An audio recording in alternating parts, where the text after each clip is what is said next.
Bonjour, good afternoon. Honored colleagues and friends, on behalf of the Canadian Association of Occupational Therapists, it's my great privilege and pleasure to welcome you to the Muriel Driver Memorial Lecture. This is the 41st time that this honor has been bestowed, a significant milestone that points to the enduring enthusiasm to hear from and learn from stellar leaders in the field. The Muriel Driver Award recognizes outstanding contributions to occupational therapy research, teaching, and practice by a CAOT member. Chers collègues et amis, au nom de l'Association canadienne des ergothérapeutes, j'ai l'honneur de vous accueillir au discours commémoratif Muriel Driver. This award was named in memory of Muriel Driver, a pioneer of occupational therapy who served in the Royal Canadian Army Medical Corps and was posted to Europe during the Second World War. She was the first occupational therapist to work at the Hamilton Military Hospital, and she organized the first Department of Occupational Therapy at Runnymede Hospital in Toronto. She was a leader in occupational therapy and much more. A few years ago, I spent some time perusing archival materials at the UBC Library that Margaret Hood, recipient of the 1976 Muriel Driver Lectureship, had left behind in the Margaret Hood Fonds. I was delighted to read correspondence between Margaret Hood and Muriel Driver, which suggested that Muriel Driver also possessed a wonderful sense of humor. Muriel's contributions to occupational therapy exemplify the highest qualities of our profession. Les contributions à l'ergothérapie de Muriel Driver illustrent bien la plus haute qualité de notre profession. We honor the memory of Muriel Driver and her dedication to advancing occupational therapy by recognizing a deserving member who was awarded the honor the previous year to provide a forum to share their own work as a recognized champion of the profession. Including today's honoree, Dr. Susan Forwell, there have been 41 Muriel Driver lectures, and we'd like to take a minute to acknowledge them. Their names are on the screen. Several past recipients are here with us today, and as I read their names, I invite them to join me on the stage and be recognized. We will take a group photo as well, just so you're warned. Please come up when I call your name and we'll get a picture. Please hold your applause until our past recipients have been gathered on the stage. 1988, Sue Baptiste. 1989, Margaret Thompson. 1992, Helen Politaiko. 2004, Catherine Backman. 2007, Mary Egan. 2011, Lori Letts. 2013, Marcia Finlayson. 2018, Lily Liu. Are there any past Muriel Driver lectures that I missed who are in the room? So I present to you the past recipients of the Muriel Driver Memorial Award who are here with us today.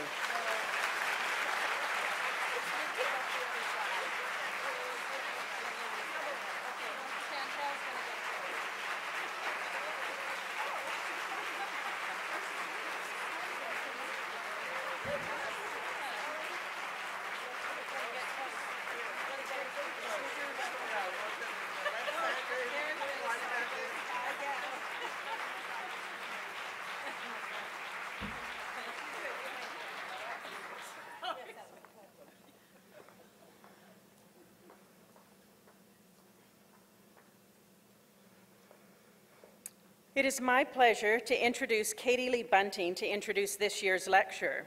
Katie is an instructor and Master of Occupational Therapy Curriculum Chair at the Department of Occupational Science and Occupational Therapy at the University of British Columbia. And for those of you who are Muriel Driver trivia collectors, Katie is the niece of the 1977 Muriel Driver lecturer, Barbara O'Shea. Katie, over to you.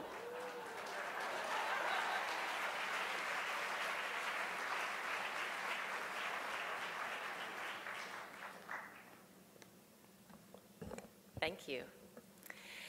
So it was 2003 or 2004. and I was a student at a research day hosted at the University of Toronto. I was at a presentation where attendees were listening to the researcher share her findings. As an occupational therapy student, I was in awe of the whole thing.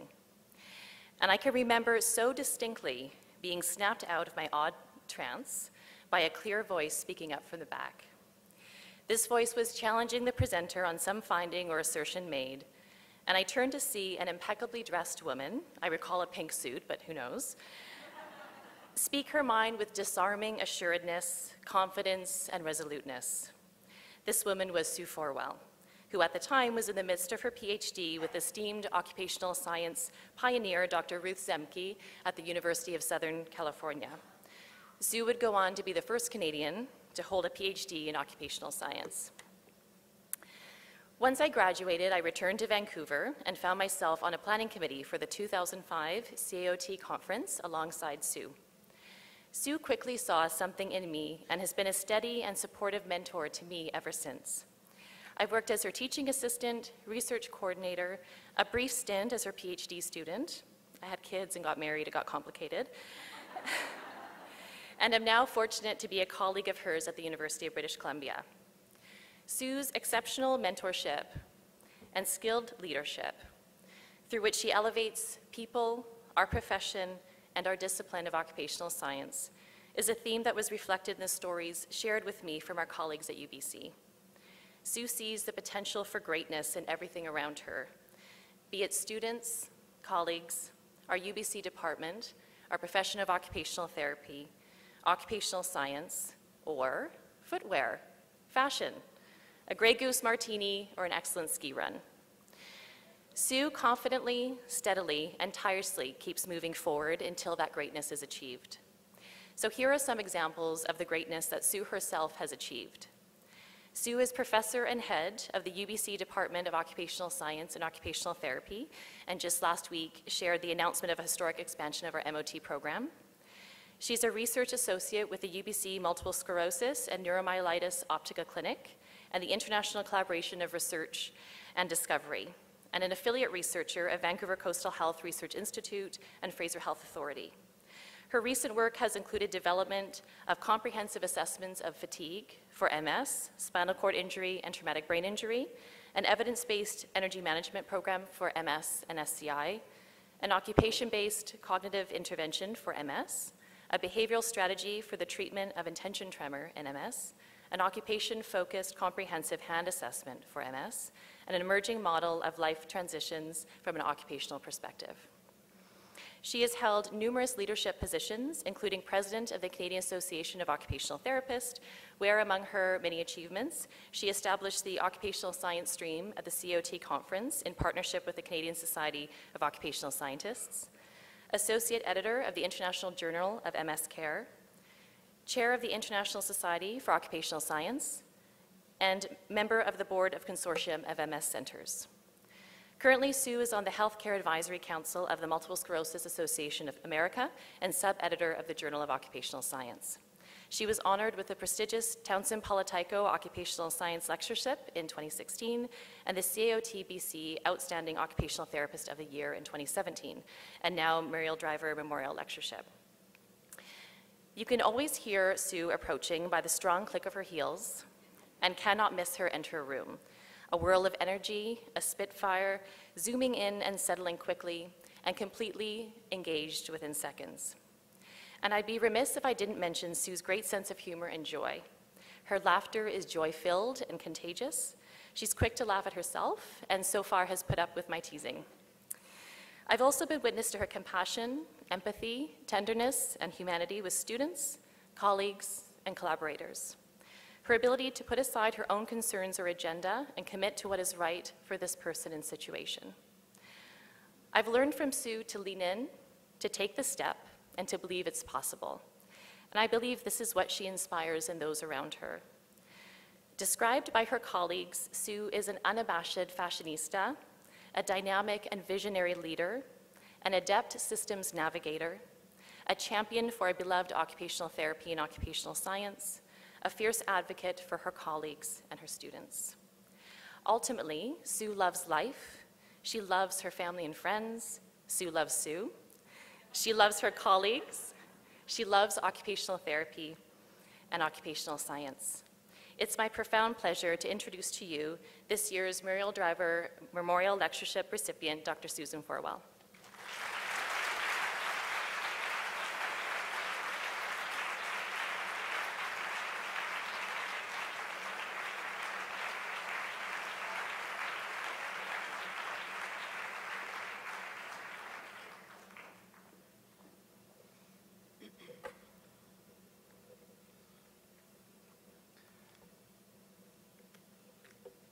It's only about 75 pages, so it'll be no problem.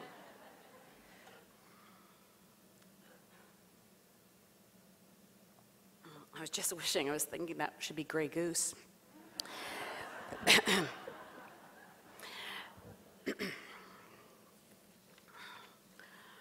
So I have no idea. Oh, there we are. Okay.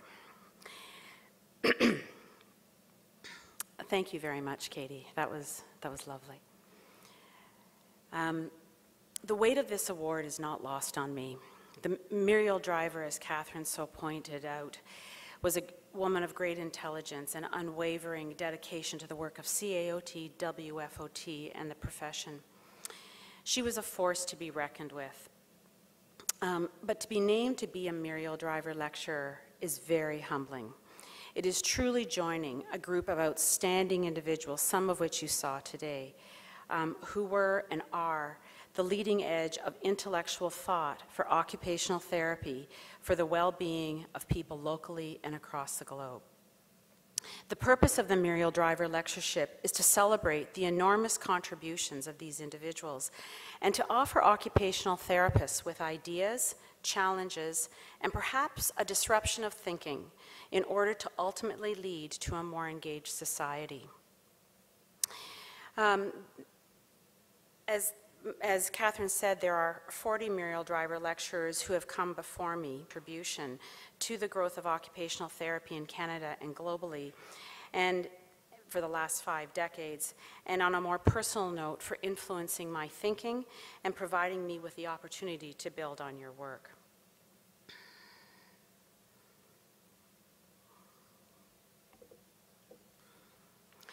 What I'm going to talk about today is recapturing the joy of occupation. I see occupation around me in nursery rhymes, in history, through accomplishments, watching street performers, in the arts, in seminars with students, and in desperate acts. I think about the marvel of its impact, whether it be negative or positive, and how it shapes and shifts cultures and individuals. In particular, I'm increasingly interested in occupations that bring joy and happiness, and as such, I offer two occupations by way of example. A few years ago, we conducted a study to understand and illuminate the routines of school-aged children from an occupational perspective of the child using the very informative photo elicitation interview method. Part of the study was providing children with a camera and asked them to take pictures of their routines. After children had completed the pictorial documentation, we then met with them to find out about their routines as depicted in the photos. One of the questions we asked was, what are your 3 favorite photos and why? Of course, as many studies, we discover pearls of knowledge that we didn't know we were looking for, didn't ask about, but thankfully our insightful participants had the good sense to tell us, despite our apparent lack of curiosity to the obvious. As was the case with this one participant, a 7-year-old little girl who I shall call Nellie, who is one of 4 children in a family. Her favorite photo was a fairly nondescript picture with her standing outside of a bagel shop. To the casual onlooker, this may be rather surprising. However, she explained, I always go on a date with Daddy on Tuesdays because my sister has choir. Nellie had one-to-one time with her dad once a week, every Tuesday morning at the bagel shop. She loved Tuesday mornings because it was just the 2 of them together. She had his full attention and could talk about all the things that were on her mind.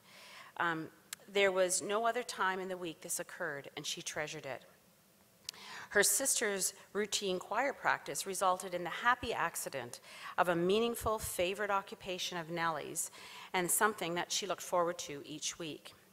This ordinary occupation became special, giving joy to little Nellie.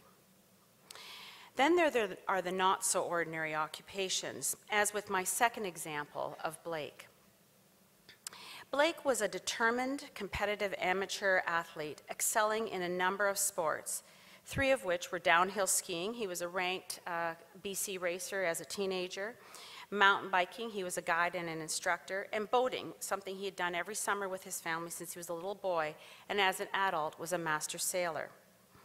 Late one summer, at the age of 25, he sustained a C6-7 spinal cord injury with some sparing to T1 as a result of the mountain bike accident. He fought hard to encourage his spinal cord to recover in those early days of rehab. But after a few months, his pragmatism took over and wanted to get on with things. His first priority was to get back to school and to pour his heart into his 5-year medical residency. It was tough. It was really tough. He acknowledged that he needed something to get through the crummy times. He knew that if he was going to have the long hours of work that he had to have something else. He tried sit-skiing, but that wasn't for him anymore. He could see that he'd never be independent. He let go of skiing, at least for now, as it was no longer an occupation that fit his personality. He longed to return to boating. But as many of you know, boats are not designed for wheelchairs, nor are the docks. The idea of returning to boating seemed unrealistic to some, and many didn't get it. If someone didn't think it possible, unrealistic, or too unsafe, he simply stopped talking to them about it. He needed to have conversations with people that saw the possibility, and Blake was determined. He mentioned it to his dad and asked if he would be interested in helping to oversee the project of buying a used boat and retrofitting it to suit Blake's needs. At the time, his dad, who was not a hard sell on the idea, could see that his son was struggling with some depression and wanted to help him find something to look forward to. Not every dad and son would have taken on this challenge, as neither were boat builders, mechanics, electricians, or renovators, but just loved the idea, had an acumen for tinkering, and a goal and perhaps a dream to work towards a much-loved occupation. And along the way, he and his dad enjoyed a host of occupations. Shopping for a boat that could be gutted, was enough room for a wheelchair and was affordable. Planning the ideal setup that saw a series of trial and error, procuring a vast number of materials, and encouraging a very small group of friends and acquaintances to helping. These were sailors or guys who had trades, who were inspired to make this happen. The first time the boat was put into the water, long before it was finished, it was a life-changing sea trial for Blake. It gave him the sense of adventure, accomplishment, and freedom he so longed for. The result of the 4-year effort was an impressive amount of adaptive engineering and redoing and redoing and redoing construction, serious mental gymnastics to problem solve a myriad of issues, a strong bond between father and son and all those that worked on the boat. And in the end, Blake was on the water independently, loving the fact that this occupation could again be part of his life. It filled him up. Having occupations that give joy, happiness, comfort, freedom, or whatever attribute fills one up, it is not simply amusing, but it is a necessity for society, its citizens, and indeed the work of occupational therapists. And therefore, and there is both behavioral evidence and physiological data that gives credence to the refocusing of therapy on the occupations that nurture the soul and give joy. I will begin with the behavioral sciences. There is a burst of literature in the last 25 years addressing the phenomena of happiness and subjective well-being as it is related to occupation. Economists, sociologists, psychologists, as well as occupational scientists and occupational therapists have explored the determinants of happiness that continually verify the contribution of occupation. A cursory review of the literature where intervention or observation studies sought to establish the relationship between happiness and occupation is uniformly convincing. A few examples of such work over the last 15 years includes a 2000 study by LACA, who collected data with 280 older adults living in the community in Sweden, and showed that listening to music was a source of positive emotions and pleasure, as well as a predictor of well-being. In 2010, Huang and colleagues, with data from over 1.5 million adults collected by the Center of Disease Control, showed that men and women gained happiness from participating in occupations that included running, calisthenics, golf, gardening, and walking for exercise. Nawin and colleagues in 2011, using data from over 20,000 adults collected through the German Institute of Economic Research, showed that those that took holiday trips appeared to be significantly happier, and that was controlling for income, health, and personality. This study showed that the effect is the holiday tripping on happiness rather than the reverse. And most interestingly, this outpaced a financial windfall. How they collected that is beyond me, but in 2012, Fenn et al. Looked at data collected over 8 years from over 12,000 adults through the biennial longitudinal survey on the health of Canadians administered by Stats Canada, and some of you might have completed that survey, and showed that physical leisure occupations such as walking, gardening, bicycling, fishing, and swimming had long-term association with happiness. Q et al. In 2015 looked at data from over 1,200 older adults collected by the Taiwan Ministry of Health and Welfare, and showed that those who engaged in walking, yard work, gardening, group exercise, TV watching, social chatting, and reading recorded higher levels of well-being. So this study showed that both physical and sedentary occupations provided beneficial effects for subjective well-being for older adults, particularly as they age. In a 2017 study carried out by Lathia and colleagues that used an ecologic momentary assessment available through smartphones to collect in situ with over 10,000 people, reported that those that engaged in physical occupation are happier when physically active. In keeping with Q et al., Lathia et al. Also showed that physical exercise and non-physical exercise occupations were related to happiness. Okay, now I'm back in the right spot. Libomirsky et al. In 2005 completed a very impressive review. This paper is like 55 pages. I can't believe the journal published it. But, an impressive review of over 225 papers, collectively comprising of over 275,000 participants, and computed 313 independent effect sizes. Her findings conclusively showed that more successful and more socially engaged, and this causal direction ran both ways. In terms of significant long-term correlates with happiness, the following categories of occupation emerged: what she entitled sociability and activity, prosocial behaviors, physical well-being and coping occupations, and problem-solving and creative occupations. Perhaps the most compelling resource on global happiness is the World Database of Happiness, a project that is an ongoing registry and archive of research findings on subjective appreciation of life. As of its last update in September 2018, it lists over 7,000 empirical studies and over 16,000 findings. This data is organized by nations, regions, and special publics, and that means like families or children or immigrants, prisoners, as well as findings by subject area. There are 187 subject areas and numerous descriptions within each of those subject areas.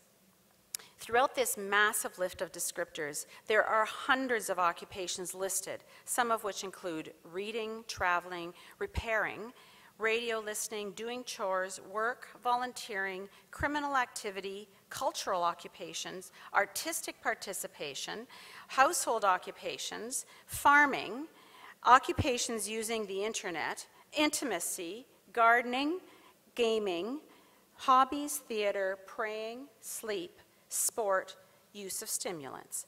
All were characterized under occupation. All of which, and all of these in some way, typically these studies controlled for a number of demographic variables, contributed to happiness and to the person and the populations involved. Clearly, these collective examples are impressively convincing with that huge N, diverse countries, and scope of occupations represented of the impact of occupation on happiness and health. I'd like to move to shift my attention to the physiological studies that look at associations with occupation that may indeed be a significant factor in happiness, health, and well-being. For example, as argued by Netz in 2009, physical occupations are associated with changes in neurohormones, body temperature, and asymmetrical activation of the hemispheres of the brain that are associated with positive and negative mood. Consulting the work in the neurosciences, its understanding of the correlates with happiness as it relates to occupation, Kringelbaum and Burridge, in two papers in 2010 and 2011, provided an overview of the functional neuroanatomy of pleasure that contributes to happiness and is central to well-being. Conceptually, as described in the neurobiological literature, well-being, or happiness, is thought to constitute three aspects, of which two have laboratory evidence. These three aspects are, I think what's happening is I'm pressing it, but it's not happening. Okay. So the three areas that were identified in the neurobiological literature are positive affect, or pleasure, which they call hedonia, a sense of meaningfulness or engagement in life, which is eudaimonia. It is what they call eudaimonia. It's what occupational therapists call occupation. And the feelings of commitment and participation in life, and they borrowed that from the work of Seligman. I have to tell you, I was very overwhelmed.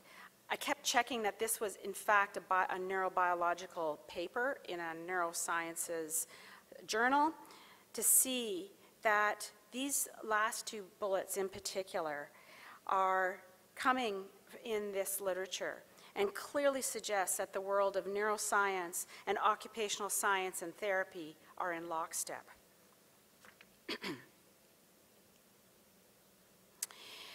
To offer a glimpse into the neuroscience laboratory work, I will begin with hedonia. The neural mechanism that has been established to be associated with pleasure are deep within the brain structures and include the nucleus accumbens, the ventricle pallidum, and the brainstem, as well as in the cortex, including the orbital frontal, cingulate, medial prefrontal, and insular cortices. It has been shown that hedonic hotspots are distributed to operate as functional integrated circuits. The circuits are organized hierarchically into the brain, into brain levels, and like a chain of islands across deep structures of the brain. The network that separate but interconnect hotspots that are coordinated are done so to intensify pleasure. So then moving to eudaimonia, It is suggested that well-being may be correlated with activity through the anterior cingulate structure of the left prefrontal cortex that may be related to suppression of negative emotions. So when attempting to bridge hegemonia to eudaimonia, neurologically, close links from frontal cortical structures in the hegemonic network belong to what is termed the brain's default network. The hegemonic default network connects to the eudaimonic happiness that assesses meaning or engagement in life. The default network is a neural steady state circuit that is perturbated during cognitive tasks. This body of work offers renewed insights into sensory happiness, but that it also suggests that continued work is necessary to build a fuller understanding of the neural networks as it's related to the higher functions of pleasures such as music, dance, play, and flow to contribute to happiness. I should note that in one of the papers I read, it also reported that mindfulness cognitive therapy used in the treatment for depression that aims to disrupt depressive thinking is likely recruiting the default network to mediate improved happiness via the hedonic circuitry. While there is no neuroscience of happiness, the empirical convergence of hedonic and eudaimonic features suggests that some progress has been made to understanding the neurobiology of pleasure, happiness, and its relevance to meaning and participation. So another body of work in the physiological literature that the benefits of occupation have been suggested is the telomere literature. And so what are telomeres? So visualize the tip of a shoelace. Telomeres are repeating proteins that are located at the end of chromosomes, just like the tip of a shoelace. The function of telomeres is to protect the deterioration and instability of chromosomes by serving as caps at the terminal portions of the chromosomes. As we age, chromosomes replicate, telomeres shorten, and eventual cell death occurs. Telomere length is considered a surrogate of biological aging, so the objective is to preserve the length of telomeres. And then there's telomerase.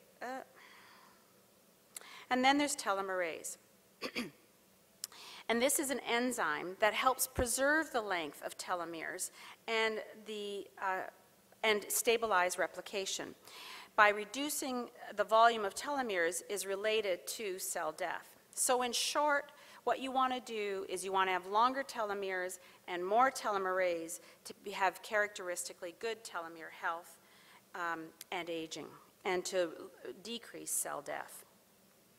Association between telomere health and engagement in occupation.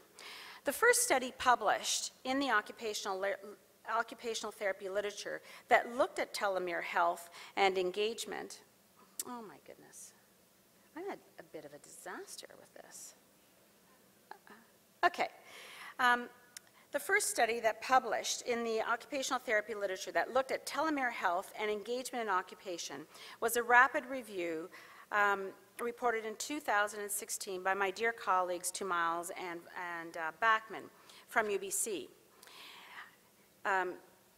Taking this work, as well as other reviews of the literature in the last 5 years, revealed credible associations between occupation and telomere length that have been summarized into the following occupational categories.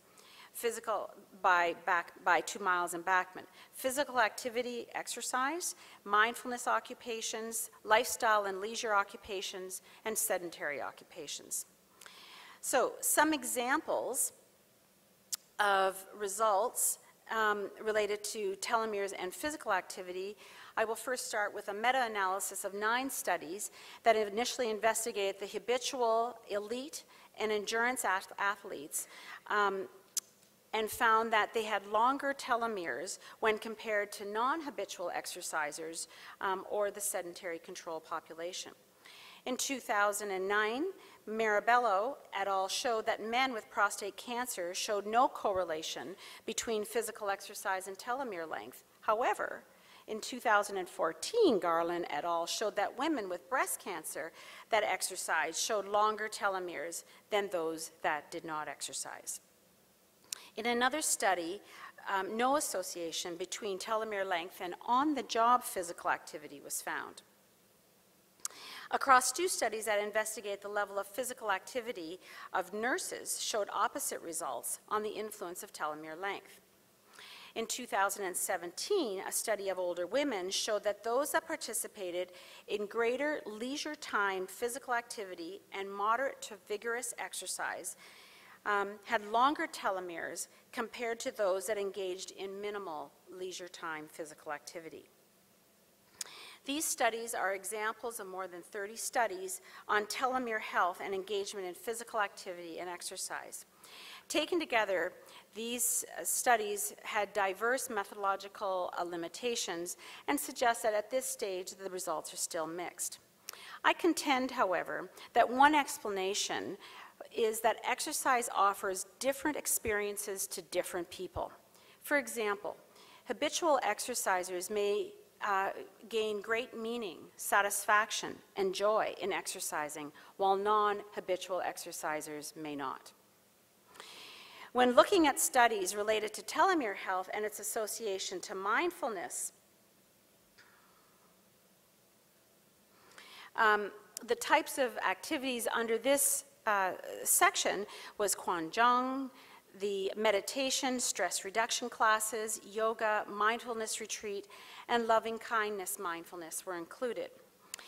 4 randomized controlled studies where there was a meta-analysis of 4 randomized controlled studies to look at the effect of telomere length and found that there was a moderate effect size on preserving the level of telomerase.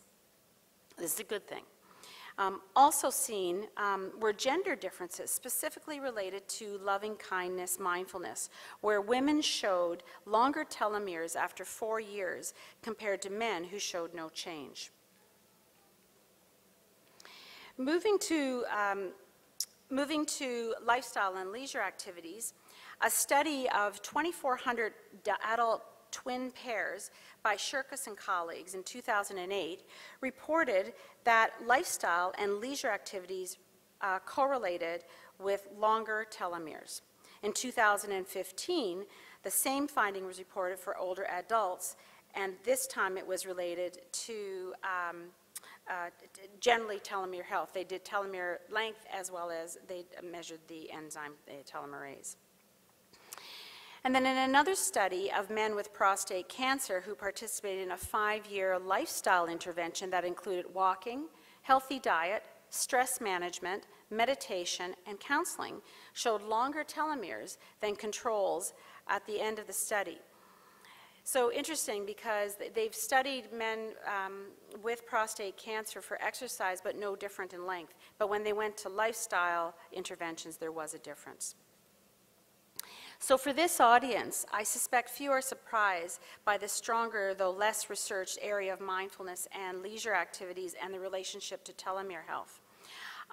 It is stronger than the physical activities. I would argue that those who find fit with mindfulness activities and engage in their chosen leisure activities do so because it's enjoyable, has meaning, and has purpose. So, considering sedentary occupations such as TV, video games, computer use, those who were in the highest number of hours had shorter telomeres, while those in medium to low hours were associated to no change in telomere length. With sedentary, as with physical activity, there seems to be a dose effect, measured in time and intensity, where too much or too little resulted in no change or perhaps reduced telomere health. If, however, one puts on the lens of occupation as the premise for the explanation, I contend that the results would be different. Rather, it is the engagement in meaningful occupation and experience that this engagement brings that is in fact the mediator for the impact on telomere health. Given the broad multidisciplinary focus on engagement and happiness as a basic human need and integral to well-being, it is increasingly recognized by political and economic drivers that happiness is a protective factor for physical and mental health and contributes to a civil society. As a result, the compelling behavioral and physiological evidence, there was a call for action in 2011 to entrench and promote population happiness and improve well-being. At the most recent International Day of Happiness, which occurred on March 20th, 2019, the United Nations General Assembly, at its meeting in New York, unanimously approved a resolution to support the 10 steps to global happiness.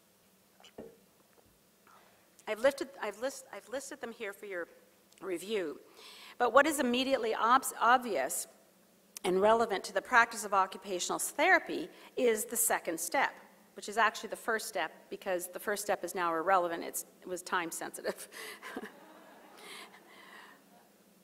Do what makes you happy. And I would suggest that as occupational therapists, this extends to helping others do what makes them happy. This brings me to recapturing the joy of occupation.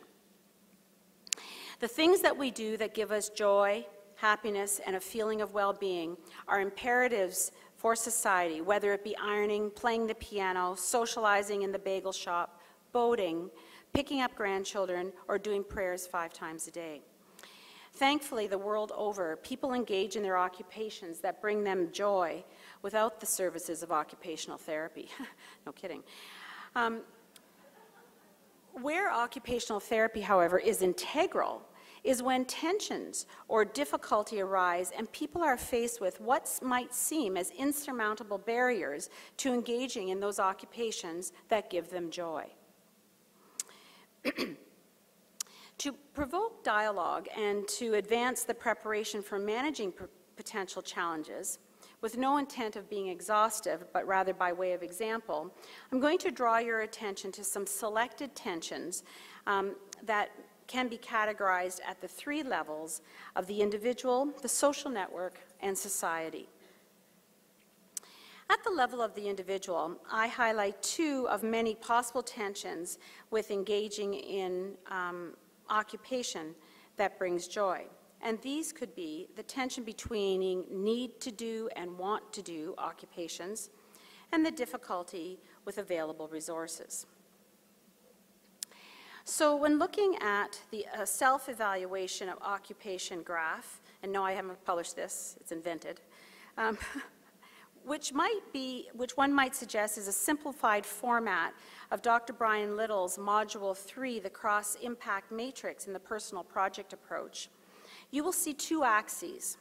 The horizontal axis goes from least to most joyful occupations, and the vertical axis goes to need to do to the don't need to do occupations, and it creates 4 quadrants.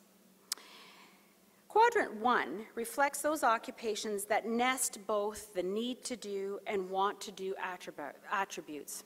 These are the lovely occupations in your life.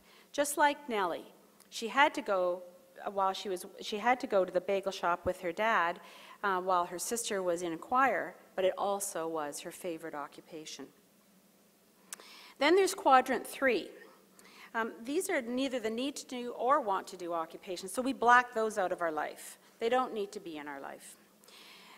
It is indeed, though, the Quadrant 2 and 4 that reflects occupations that are valued as high need or high joy, but not both, that may compete with each other, and where the tension exists. So engaging, one might even suggest that engaging in the need to do occupations that offer little joy may be eased if there is planned joyful occupations, and indeed it's a cyclical relationship. But resolving these tensions of these modes in this graph is where occupational therapy is key.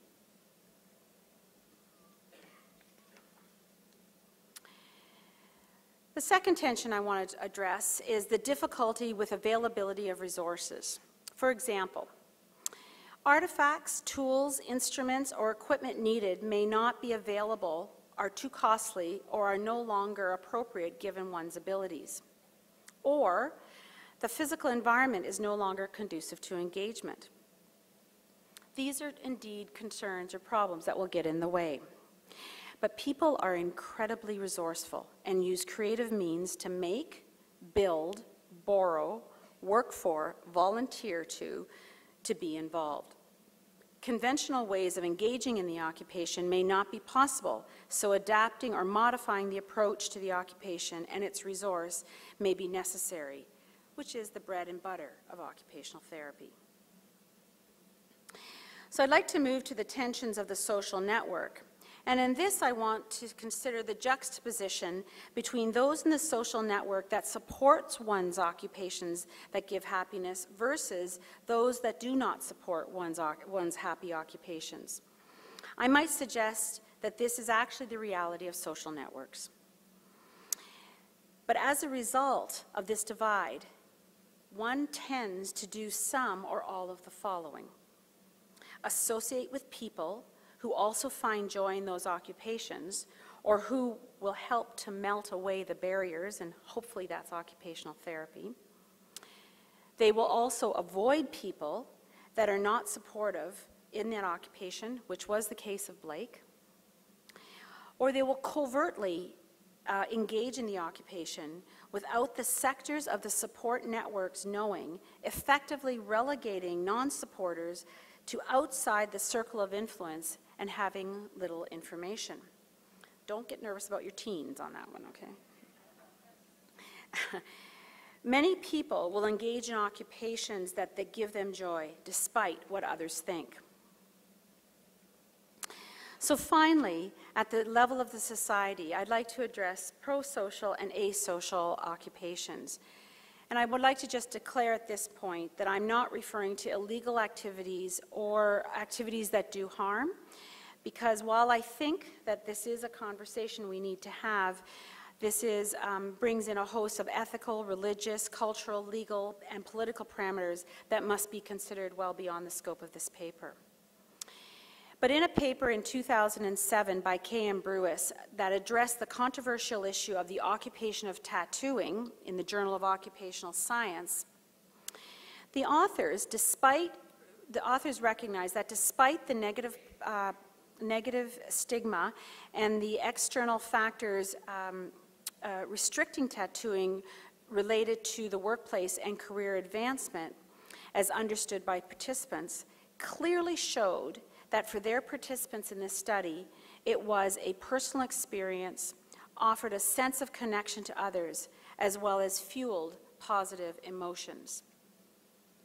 It doesn't matter that the occupation was expensive, risky, or asocial, and even unprofessional or explicit. If the occupation gives a sense of happiness, joy, and fulfillment, people will make it happen. So finally, taken together, I urge occupational therapists and occupational scientists to take up the responsibility of recapturing the joy of occupation as it contributes to the physical and mental health and well-being of individuals and therefore society. To occupational scientists, the gift of occupational science, a science that has been studied long before it had a name, gives to occupational therapy the critical understanding of the occupational potential and possibilities and the evidence for the importance of occupation to health, well-being, and society. So a call to action for occupational science is: 1, partner with neurosciences and other basic scientists and help them explore the eudaimonia and meaningful engagement in life by providing metrics and behavioral methodologies that can be used in tandem to the laboratory techniques. 2, further develop the notion of occupation that brings joy and its utility to the preservation of telomeres and telomerase. And 3, use this evidence to be a player in the global conversation of happiness and the significant, compelling role of occupation. To occupational therapists, be bold. Refocus occupations that give your clients and patients the same opportunity to enjoy the privilege of soul-nurturing, joyful, desired occupations that bring happiness, find solace, and fosters the spirit, rather than what we think our patients and clients need to do. Judge with compassion. Despite how unrealistic something might sound, it is not for occupational therapists to point out the reasons why something is not possible. In fact, it is the responsibility of occupational therapists to declare that this will be a goal that they'll work towards, seeing each milestone as a success and modifying along the way. Be part of the team. If someone really wants to do something, they will make it happen and associate with those that will assist or support that occupation. Part of the team must be occupational therapy and, among other things, help to resolve the tensions that may exist. And finally, ask with sincerity. I'd like to share with you a sentiment from Dr. Lael Stone, a sage woman and respected colleague of mine from Cleveland, who knew she will be passed from pancreatic cancer before her paper was published in April 2019. That goes right to the heart of the issues, helping others to engage in those occupations that nurture the soul. The concept of her essay, in the context of her essay, she concluded that we must ask our patients and others, what are you doing to take care of yourself and bring joy to yourself? And how can I assist you in those efforts? Thank you very much.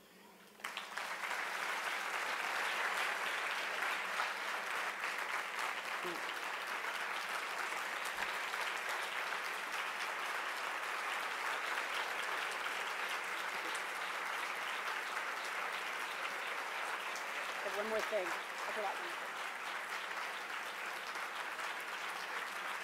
Thank you. Thank you very much. Thank you. Sorry, I'm not done talking. There's a few people I'd like to thank. There are people here who actually hired me in my first job. Christy, where are you?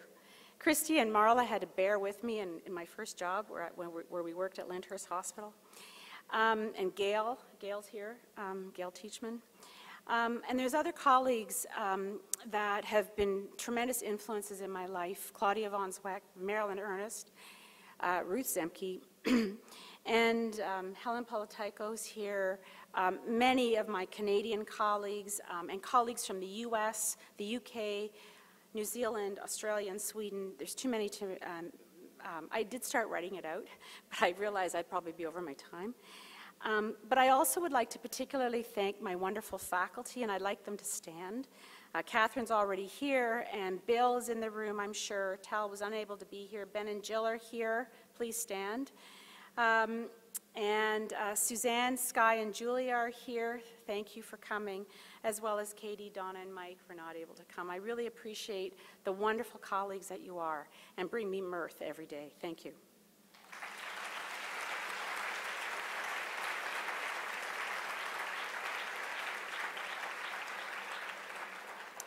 My husband's at the back. I don't want to start crying, but I'm pathetic. But my husband's at the back. You're wonderful. Thank you. Please stand up.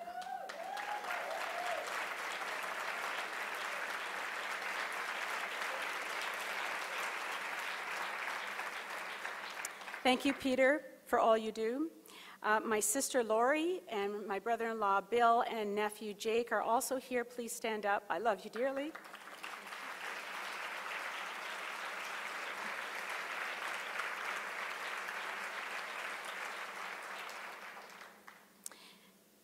Okay, this is going to be hard to get through. And finally, to the person that is actually responsible for me going into occupational therapy. Many years ago, 4 decades or more, I got accepted into occupational therapy and speech pathology. I didn't apply to physio.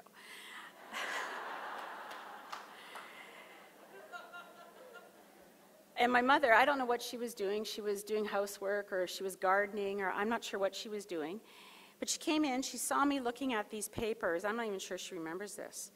And I told her that I'd been accepted into both programs, and I was fussing because one was longer, one was shorter. And she just looked at me and she said, you know, I think you'd like occupational therapy better, and walked out.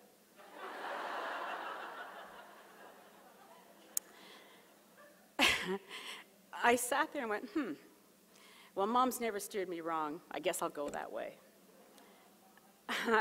I don't think she thought 40 years later I'd be standing here. Thanks, Mom.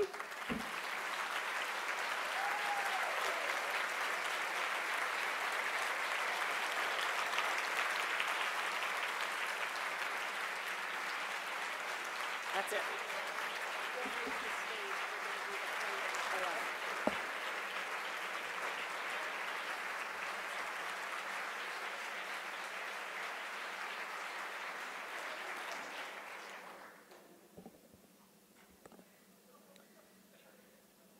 Thank you so much, Sue. Merci beaucoup.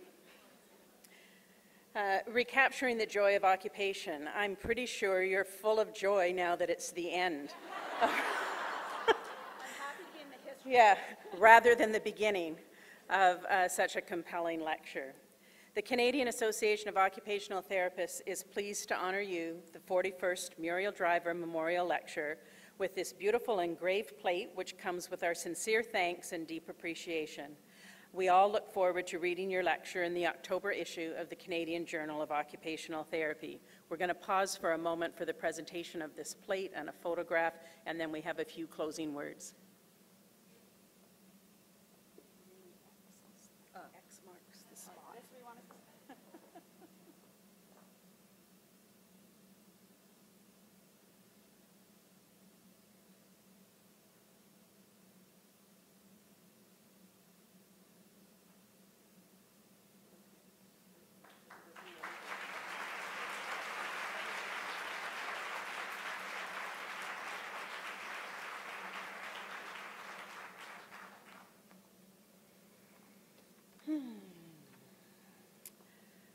Merci à tous de vous être joints à nous pour le discours commémoratif Muriel Driver et pour avoir été un merveilleux public si attentif. Oh, I only have one more day of practice. I'm just going to be so much better in my next class, where you only have to speak to like 6 people instead of however many. Thank you, everyone, for joining us at this year's Muriel Driver Memorial Lecture and being such a wonderful and attentive audience. Our hosts, Beth and Shami, may have a few housekeeping notes for us for those who are planning to get on the Hornblower Cruise for our water event this evening. Beth, Shami.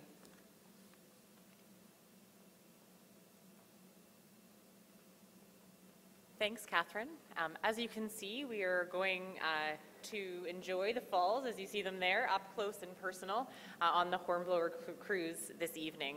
The cruise leaves at 8 o'clock sharp, and we are going to meet at the top of the funicular at 7:15. And so you'll see us with our scarves starting in the lobby, and we'll help guide people towards the top of the funicular so you can find your way. We look forward to celebrating all together, as I think there are over 150 people who are coming. So we look forward to it. We'll practically take up the whole boat with our crew. And if you are concerned about getting wet, you can stay inside, but it's a lot more fun when we're all wearing the obnoxious red ponchos together. Anything else? No, I think that's everything. Yeah, so we look forward to seeing you at 7:15 at the top of the funicular. Thank you.